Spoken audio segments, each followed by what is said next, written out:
सुप्रभात बच्चों, आप सभी कैसे हैं? आप सुरक्षित होंगे, स्वस्थ होंगे। आज के ऑनलाइन क्लास में मैं चंद्रशेखर प्रसाद साहू, प्रधानाध्यापक, कन्या मध्य विद्यालय कुटुंबा, औरंगाबाद, बिहार, आपका स्वागत करता हूं। बच्चों, आज हम लोग 8वीं कक्षा के गणित पाठ्य पुस्तक का क्षेत्रमिति से प्रश्न हल करेंगे। आज भी हम लोग 13.2 जो प्रश्नावली है उसके कुछ प्रश्नों का हल करेंगे जो बहुभुज से संबंधित है। उनका क्षेत्रफल और शीर्षलंब या परिमाप निकालने से संबंधित प्रश्न है। तो आइए बच्चों, 13.2 प्रश्नावली 13.2 का कुछ प्रश्न है। एक पृष्ठ संख्या 228, पृष्ठ 228 से कुछ सवाल होंगे। ये सवाल 11वां सवाल है। इसमें कहता है कि किसी समचतुर्भुज का एक विकर्ण 30 मीटर है। एक समचतुर्भुज बनाया गया है। मान लिया कि ये समचतुर्भुज है। कहता है कि एक समचतुर्भुज है का एक विकर्ण 30 मीटर है।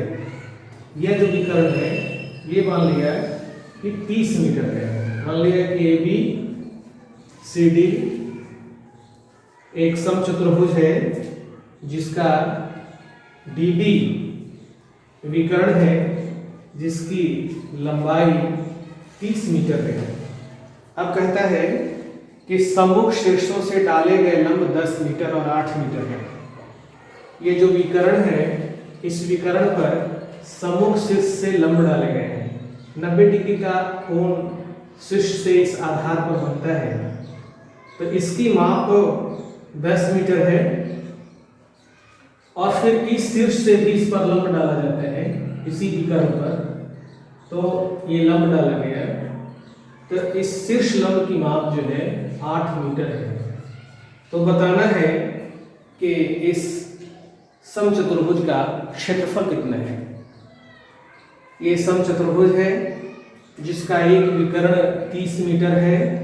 इस विकर्ण पर सम्मुख शीर्ष से लंब डाले गए हैं। एक लंब शीर्ष लंब की माप 10 मीटर है और दूसरे शीर्ष लंब की माप 8 मीटर है। तो इसका क्षेत्रफल ज्ञात करना है।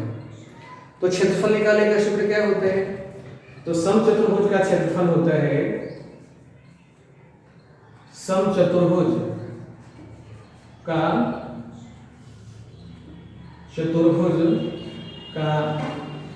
क्षेत्रफल क्या होता है? 1/2 गुना विकर्णों का गुणनफल।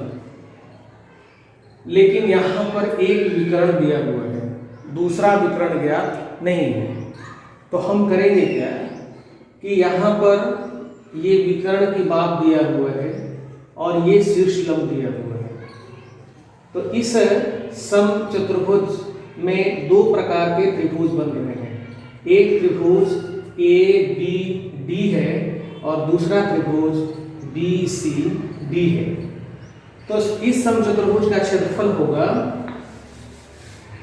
इस त्रिभुज का क्षेत्रफल जोड़ इस त्रिभुज का क्षेत्रफल। तो इसका क्षेत्रफल होगा त्रिभुज ABD का क्षेत्रफल जोड़ त्रिभुज BCD का क्षेत्रफल। ABD का क्षेत्रफल क्या होगा इसका? तो 1/2 गुना आधार गुना शीर्ष लंब, यानी कि ABD का क्षेत्रफल होगा 1/2 गुना BD गुना AE शीर्ष लंब AE। और इसका भी क्षेत्रफल क्या होगा? 1/2 गुना इस त्रिभुज का, इसका मान लिया BK रख लीजिए, CK। तो इस त्रिभुज का क्षेत्रफल क्या होगा? 1/2 गुना आधार क्या है BD और शीर्ष लंब क्या है CK। तो 1/2 गुना BD का मान कितना है? BD ये कितना है? 30 मीटर। गुना AE। AE कितना है? 10 मीटर है। जोड़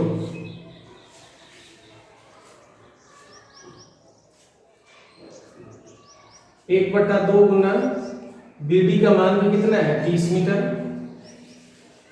और CK का मान कितना है शीर्षलंब का? 8 मीटर। अब इसका हल करेंगे। 2 से 30 कटेगा 15 बार में, तो 15 मीटर गुना 10 मीटर कितना आ गया? 150 वर्ग मीटर। इस त्रिभुज का क्षेत्रफल निकालेंगे। 2 से कट गया 15 बार में, 15 8 120, 120 वर्ग मीटर।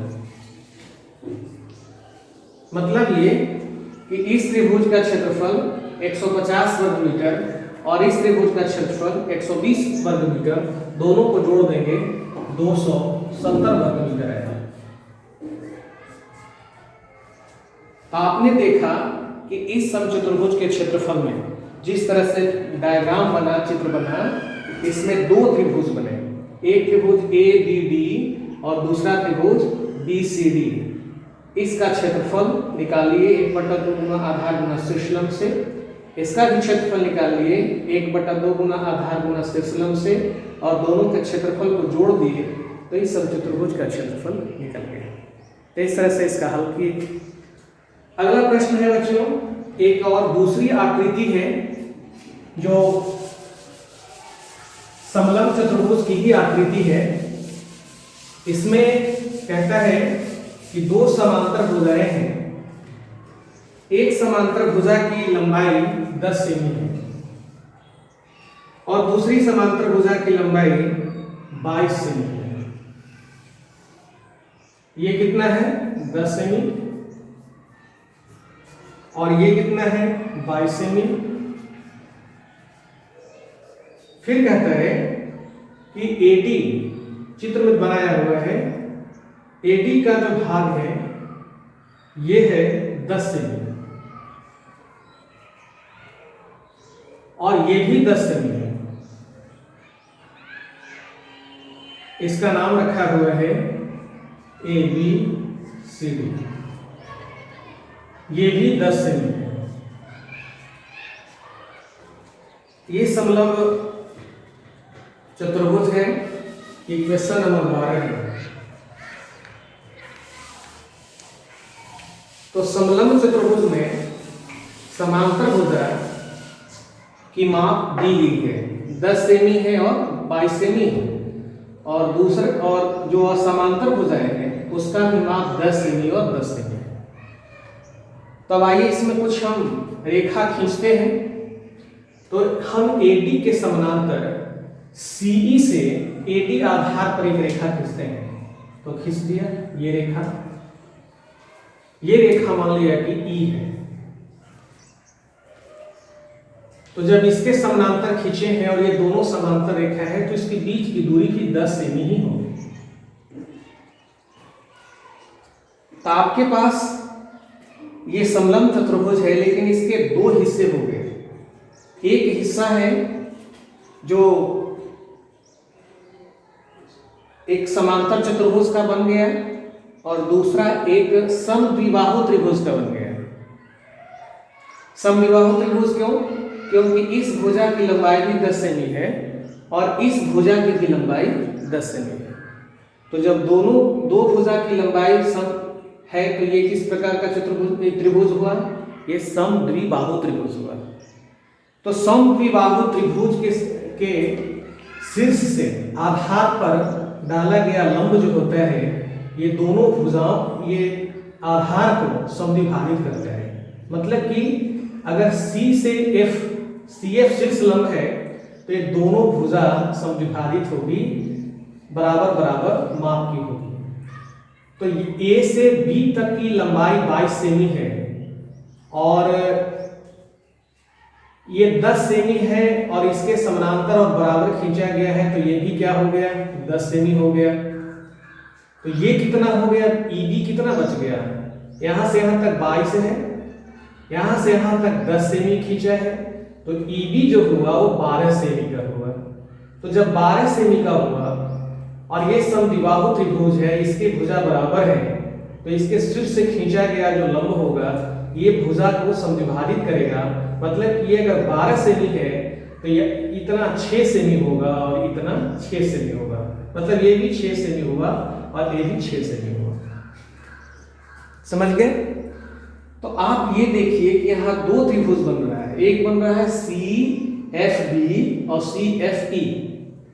इसमें इसकी भुजा की माप 10 सेमी और इसकी भुजा की माप 6 सेमी और यहाँ शीर्ष लंब है, मतलब 90 डिग्री का कोण बनाती हुई रेखा खींची गई है।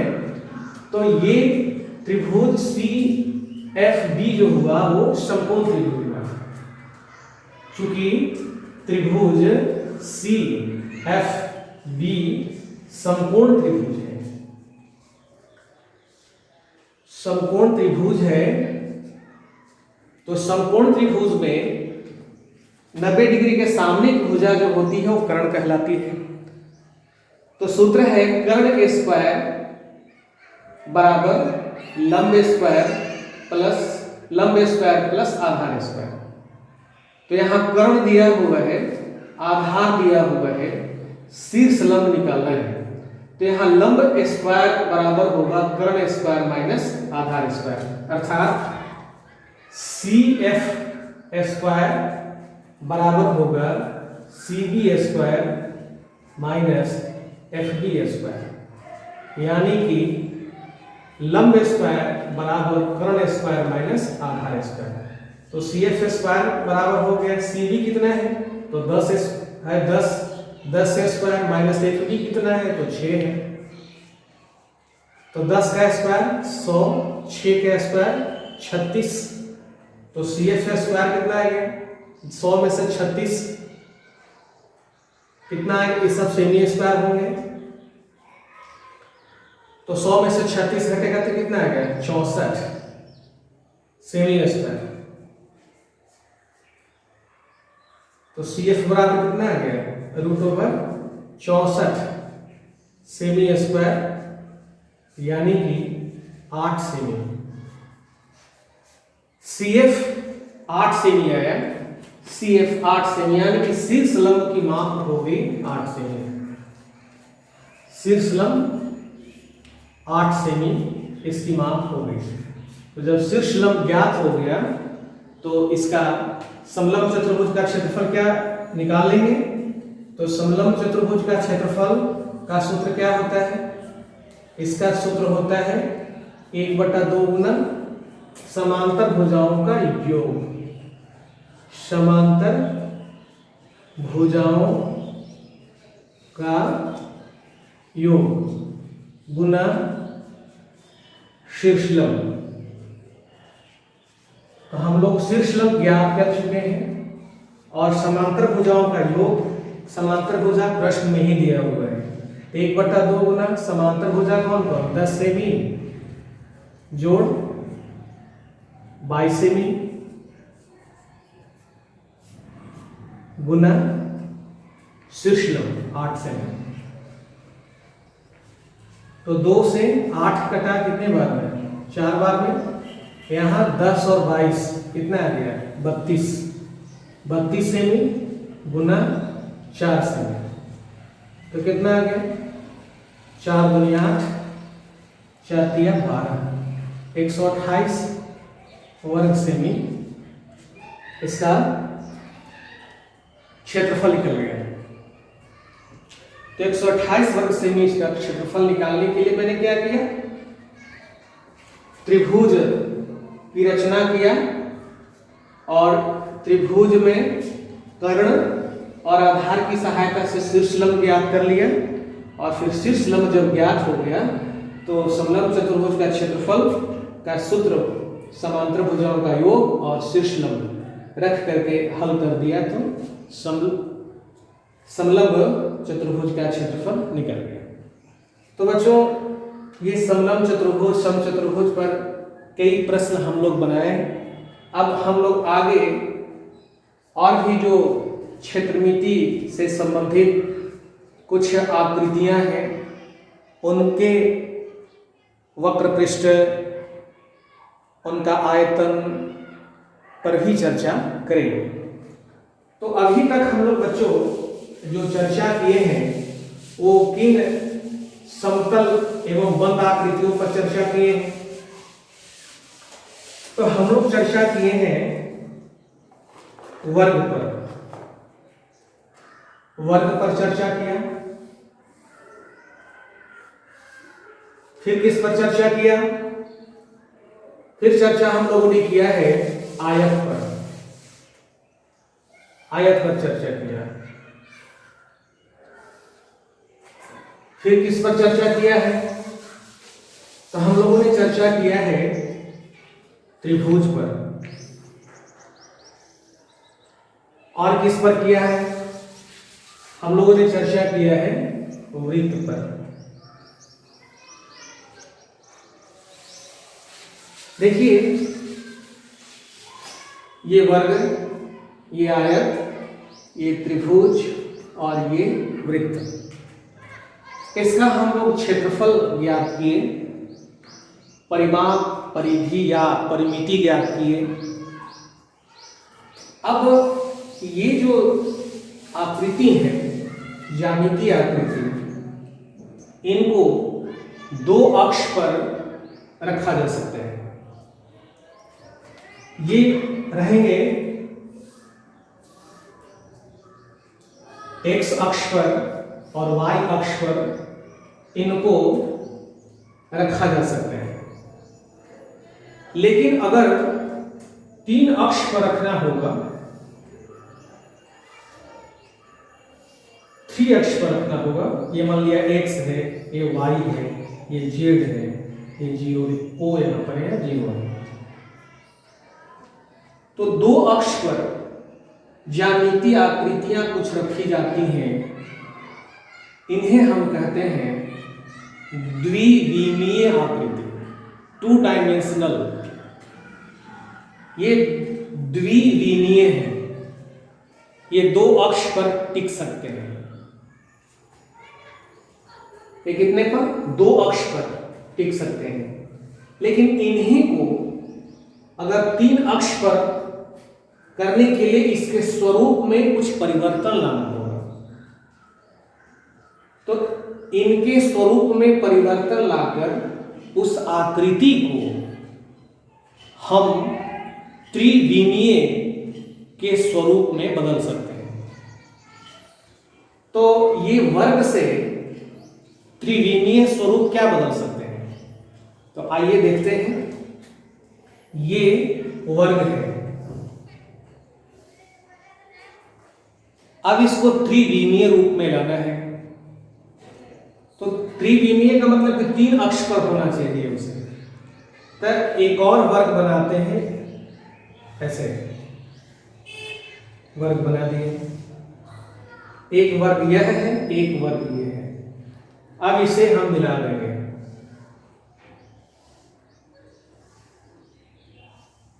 तो ये क्या होगा? आप लूडो खेलते हैं, लूडो में गोटी होती है, पासा, वो क्या है? किस आकार का है? इसी आकार का है। तो इस आकार के जो त्रिविमीय आकृतियां हैं, उन्हें हम कहते हैं घन। क्या कहेंगे? घन। ये क्या है? वर्ग। तो वर्ग का त्रिविमीय आकृति घन होगा। इसमें 6 तल होते हैं, 12 भुजाएं होती हैं। तो इस तरह से ये घन बनाया गया। अब ये क्या है? ये है आयत।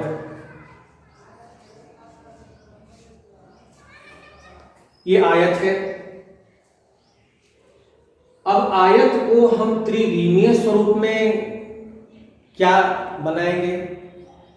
तो आइए बनाते हैं, देखते हैं कैसे बनाते हैं। ये आयत है। अब यहां से एक और इसी बराबर आयत खींचेंगे।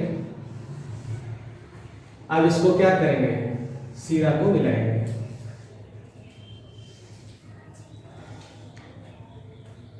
ये आयत है और आयत से ही यह त्रिविमीय स्वरूप में बना। इसे क्या कहेंगे? इसे कहेंगे घनाभ, इसे कहेंगे घनाभ। ये क्या है? त्रिभुज। अब इस त्रिभुज को भी हम त्रिविमीय स्वरूप में परिवर्तित करेंगे तो क्या बनेगा? यहां देखिए, ये त्रिभुज है, इसको हम लोग त्रिविमीय रूप में बदलेंगे। क्या हो गया है? ये हुआ शंकु। क्या हुआ? शंकु हुआ। अब ये त्रिभुज है, त्रिभुज से क्या बन गया? शंकु। और ये क्या है? वृत्त है।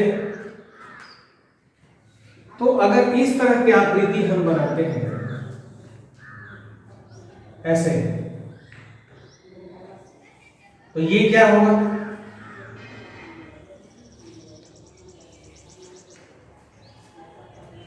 इसे हम कहेंगे बेलन। इसे क्या कहेंगे? बेलन। तो ये जो है आकृति, वर्ग, आयत, त्रिभुज और वृत्त, यह है द्विविमीय। और घन, घनाभ, बेलन, शंकु, यह है त्रिविमीय।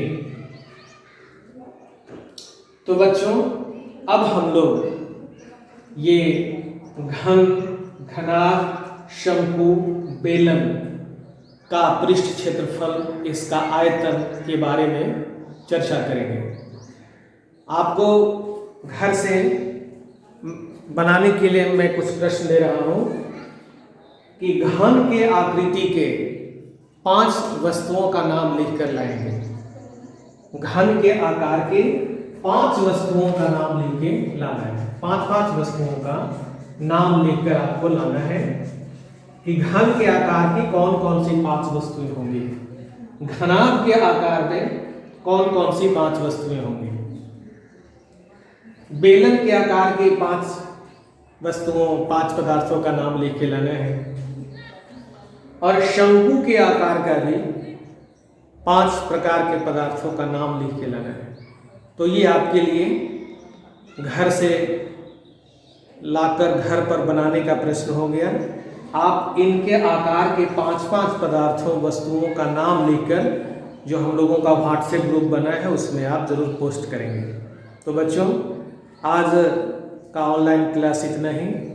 हम लोग अगले दिन इन त्रिविमीय आकृतियों के बारे में और पढ़ेंगे, समझेंगे। अभी आप कोरोना का संक्रमण तेज़ी से फैल रहा है। आप घर पर रहें, स्वस्थ रहें, सजग रहें, स्वच्छता का ध्यान रखें।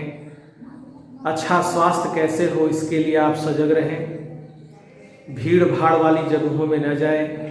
घर से बाहर अगर आवश्यकता है तब निकलें, बिना मतलब का बाहर न निकलें। मास्क का प्रयोग करें, सोशल डिस्टेंस का पालन करें, सैनिटाइज़र का प्रयोग करें। और बच्चों, अभी हम लोग ऑनलाइन क्लास में गणित पढ़ रहे हैं। ई-लॉट्स ऐप भी आपके मोबाइल में डाउनलोड कराया गया है। आप ई-लॉट्स ऐप के माध्यम से भी आप पढ़ सकते हैं।